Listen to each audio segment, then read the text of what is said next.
आजच्या दिवशी श्रीकृष्ण भगवंतांनी नरकासुराचा वध केला होता आणि आजच्याच दिवशी अभ्यंग स्नान सुद्धा केलं जातं.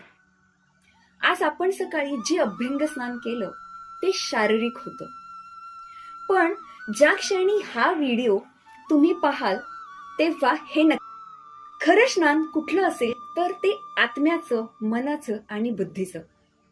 जेव्हा ते प्युअर व्हायला लागतील ना तेव्हा खरं स्नान म्हणायला हवं. सो आज आपण एक ऍक्टिव्हिटी करूया.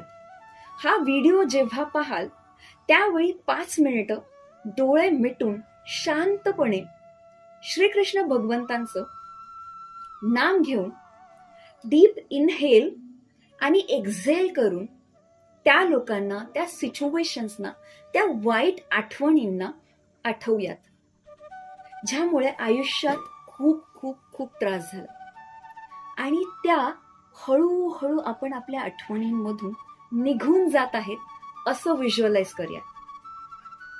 आणि हो, आपल्या आतला नरकासूर सुद्धा रागाचा, द्वेषाचा, छोट्या विचारसरणीचा आज आपण बाहेर काढूयात आणि यंदाची दिवाळी खूप स्पेशल बनवूयात. ही ऍक्टिव्हिटी केल्यानंतर जे हलकं वाटतं ना, काय सांगू. आणि आयुष्यात खरा विजय जो असतो ना तो स्वतःवर मिळवलेला विजय, तोच खरा विजय असतो. पुन्हा एकदा दिवाळीच्या आपल्या सर्वांस हार्दिक शुभेच्छा.